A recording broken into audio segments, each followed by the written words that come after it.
ଜୟ ଜଗନ୍ନାଥ ସାଙ୍ଗମାନେ।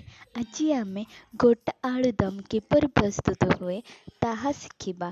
ଚାଲନ୍ତୁ ତ ଦେଖିବା ପ୍ରସ୍ତୁତି କିପରି ହୁଏ। ପ୍ରଥମେ ଗୋଟେ ପ୍ରେସର କୁକରରେ ଛୋଟ ଛୋଟ ଆଳୁ ଗୁଡ଼ିକୁ 2ରୁ 3ଟି ସିଟି ଦେଇ ସିଝେଇ ଦେବେ। ପୁଣି ସେଇ ଆଳୁ ଗୁଡ଼ିକ ସିଝିଲା ପରେ ସେ କଣ୍ଟା ଚାମଚରେ ଛୋଟ ଛୋଟ କଣା କରିଦେବେ, ଯାହାଫଳରେ ମସଲା ଗୁଡ଼ିକ ସେହି ଆଳୁ ଭିତରେ ଯିବାରେ ସାହାଯ୍ୟ ହେବ ଓ ଏହା ସୁଆଦିଆ ଲାଗିବ।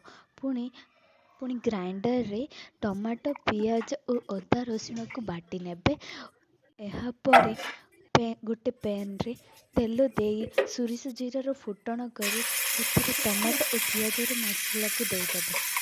ସେଇ ଟମାଟୋ ବଟା ଗୁଡ଼ିକ ଭାଜି ହେଲା ପରେ ସେଥିରେ ଲୁଣ, ଲଙ୍କାଗୁଣ୍ଡ, ହଳଦୀ ଗୁଣ୍ଡ, ଜିରା ପାଉଡ଼ର ପକାଇ ମିଶାଇ ଦେବେ ଓ ପୁଣି ସେଥିରେ ତେଲ ଗୁଡ଼ିକ ଉପରେ ଭାସିବା ପରେ ସେଥିରେ କସ୍ତୁରୀ ମେଥି ଦେଇ ଗୋଳାଇବେ।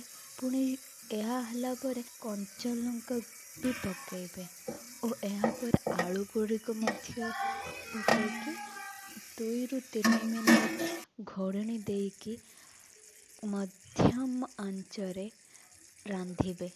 ଏହାପରେ ହେଇଗଲା ଆମର ଛୋଟ ଆଳୁଦମ୍। ଯଦି ଆପଣଙ୍କୁ ଏହି ଭିଡ଼ିଓଟି ଭଲ ଲାଗିଲା ତାହେଲେ ଲାଇକ୍ ଆଉ କମେଣ୍ଟ ନିଶ୍ଚୟ କରିବେ। ରଖୁଛି। ଜୟ ଜଗନ୍ନାଥ।